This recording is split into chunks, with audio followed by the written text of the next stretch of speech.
Iran மீதான தாக்குதலுக்கு பிறகு டொனால்ட் ட்ரம்ப் பேசியதா நாம பார்த்தோம். அவர் முக்கியமான 4 அம்சங்களை குறிப்பிடுறாரு. ஒன்று, இஸ்ரேல் தொடர்ச்சியாக முன்னெப்போதும் இல்லாத அளவுக்கு இஸ்ரேலுடைய நெதன்யாஹுவுக்கு பாராட்டு தெரிவித்து அமெரிக்காவோடு இணைந்து நடத்தியது இந்த தாக்குதலை அப்படிங்கிறாரு. கம்ப்ளீட்லி அண்ட் டோட்டலி டிமாலிஷ்ன்றார். இந்த 3 இடங்களை குறிப்பிட்டு ஈரானுடைய 3 முக்கியமான நிலைகளில் ஃபர்தோ, நெத்தன்ஸ், அதே போல் இஸ்ஃபஹான், இந்த 3 அணு சக்தி மையங்கள் இருக்கக்கூடிய 3ம் தாக்கி அழிக்கப்பட்டிருப்பதாக டொனால்ட் ட்ரம்ப் சொல்கிறாரு.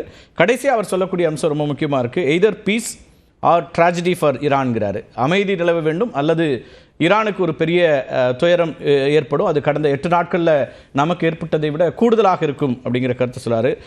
எப்படி பார்க்குறீங்க கிளாட்சன்? டொனால்ட் ட்ரம்ப்புடைய இந்த ஸ்பீச்சை டீகோட் பண்ணணும்னா எப்படி பார்ப்பீங்க?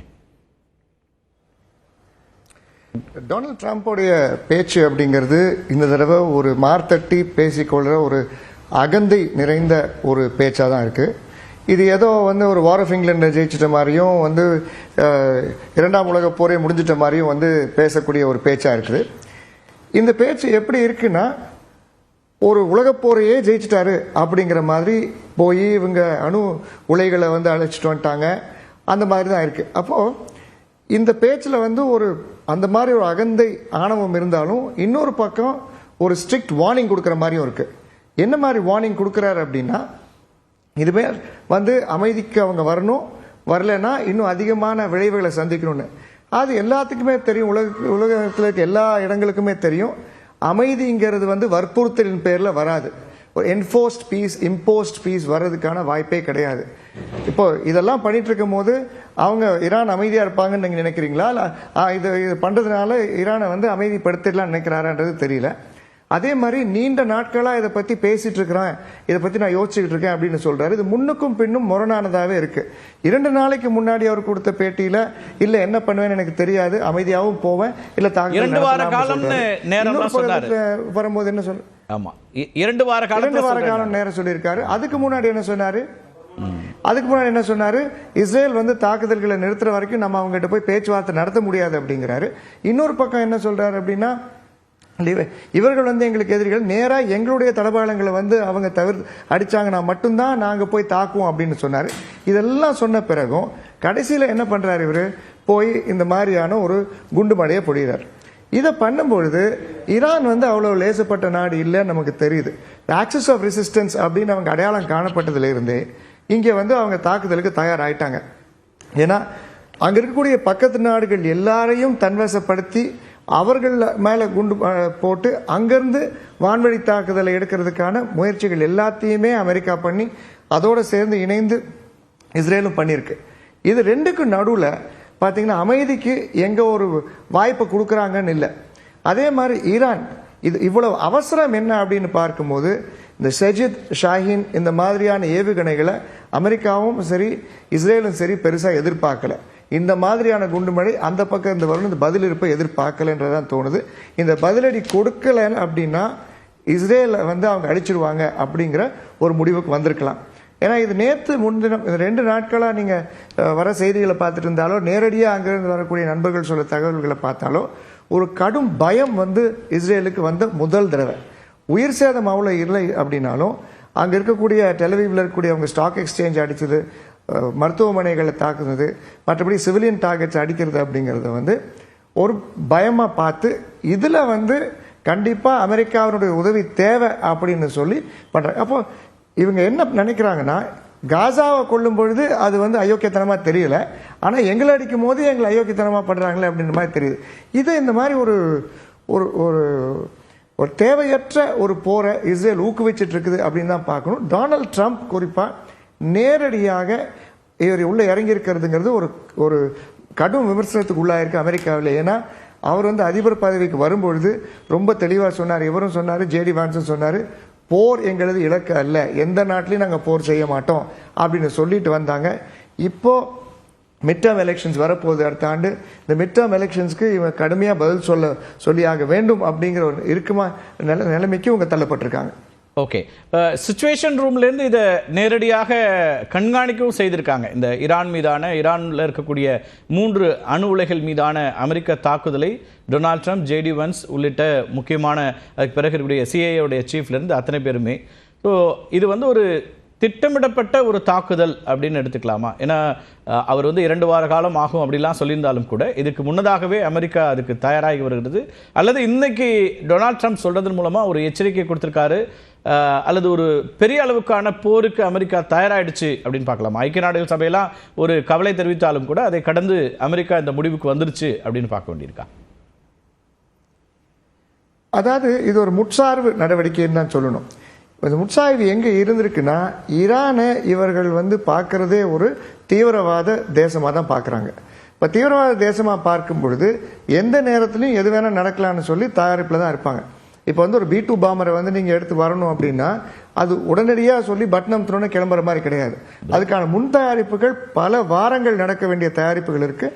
அதுக்கப்புறம் அது வெளியே வர்றது தான் அவ்வளோ சீக்கிரமாக வர முடியும். அப்போது இவங்க ஏற்கனவே இதை தயாரித்து வச்சிருந்து இதை ஏற்கனவே G7லேருந்து அவர் வெளியேறினதை நம்ம சொல்கிறோம் இல்லையா, வேகமாக வெளியே வந்துட்டார். அதுக்கு பல்வேறு காரணங்களை சொன்னால், உடல்நலக்குறைவு காரணம் சொன்னாலும், ஆனால் இதை திட்டமிட்டு தான் வந்திருக்காரு அப்படிங்கிறத நம்ம தெளிவாக பார்க்குறோம். அது மட்டும் இல்லாமல் இதுக்கான நடவடிக்கைகள் அப்படின்னு பார்த்தா தொடர்ந்து ஐஏஇஏ வந்து தொடர்ந்து சொல்லியிருக்காங்க, நேரடியாக இவர்கள் அணு ஆயுதம் தயாரிக்கல அப்படின்னு திட்டவட்டமாக சொல்லிட்டாங்க. அதே ஐஏஇஏ ஏன் வந்து இஸ்ரேலுக்குள்ளார விட மாட்டேங்கிறாங்க? ஏன் பரிசோதனை வந்து இஸ்ரேல் ஒரு தடவை கூட அவங்க வந்து ஆதரித்ததே கிடையாது, உள்ள விட்டு அவங்க பரிசோதனை நடத்த முடியல. இப்போ என்ரிச்மெண்ட் அப்படிங்கிறத நிறைய நண்பர்களும் சரி இதுக்கான வல்லுநர்கள் எல்லாரும் என்ன சொல்றாங்கன்னா, இதை அணு ஆயுதம் அப்படிங்கிறதுக்கு தயாரிப்பு நிலையே வந்து பல ஆண்டுகள் ஆகும்.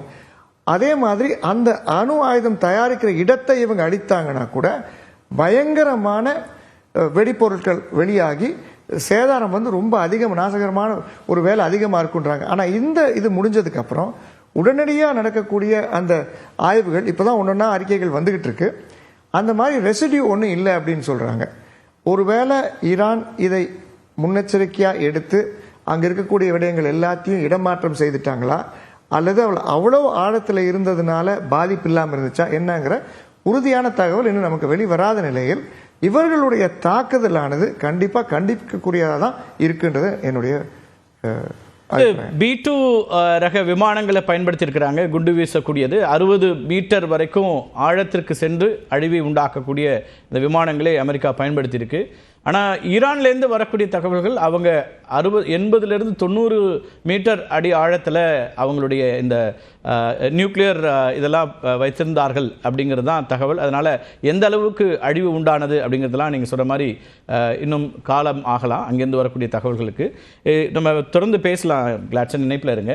இந்த B2 ரக விமானங்கள் அல்லது இன்னைக்கு பயன்படுத்தப்பட்ட விமானங்கள் பற்றி நம்முடைய செய்தியாளர் சிவரஞ்சனி விளக்குறாங்க. அதுக்கு பிறகு தொடர்ச்சியாக நம்ம பேசலாம்.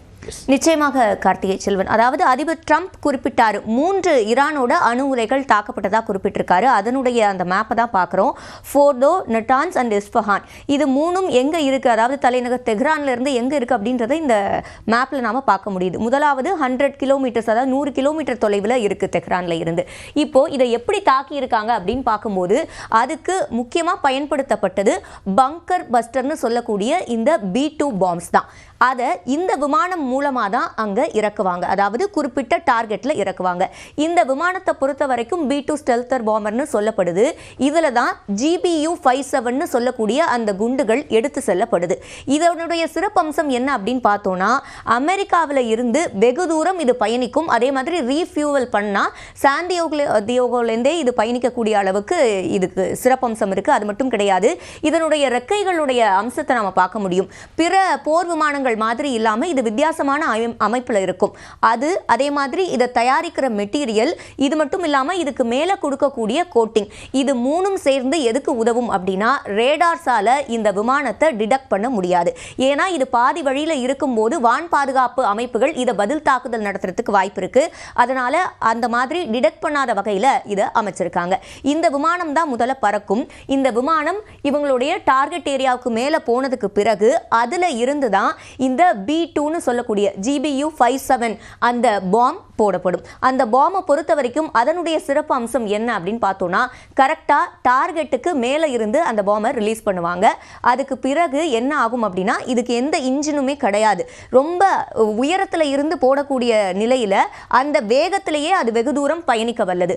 அது மட்டும் இல்லாமல் அதை பொறுத்த வரைக்கும் அதுக்கு சேட்டிலைட் கைடன்ஸ் அப்படின்றது இருக்கும். அதனால எந்த இடத்துல தாக்குதல் நடத்தணுமோ துல்லியமாக அந்த இடத்த சுலபமாக இதனால் சென்றடைய முடியும். அதே மாதிரி இது நிறைய வெயிட்டை கேரி பண்ணும். அதாவது 2400 கிலோ அளவுக்கு இதனால் வெயிட்டை கேரி பண்ண முடியும். அதனால் இது கீழே போய் இதனுடைய டார்கெட் இடத்தை ரீச் பண்ணும்போது அங்கே தான் பாம்பை வெடிக்க வைப்பாங்க. ஸோ கிட்டத்தட்ட 60 மீட்டர் ஆழம் வரைக்கும் இதனால் ரீச் பண்ண முடியும் அப்படின்னு சொல்கிறாங்க. ஆனால் இப்போது நீங்கள் குறிப்பிட்ட மாதிரியே இந்த தாக்குதல் அணு உலைகளை பொறுத்த வரைக்கும் 80 இருந்து 90 மீட்டர் அளவுக்கு இருக்குன்னு சொல்கிறாங்க. அதனுடைய அமைப்பை தான் இங்கே நாம் பார்க்குறோம். அப்போ எந்த அளவுக்கு இது சேதத்தை ஏற்படுத்தி இருக்கு அப்படின்றது இனி வரக்கூடிய செய்திகள் மூலமாக தான் தெரிய வரும்.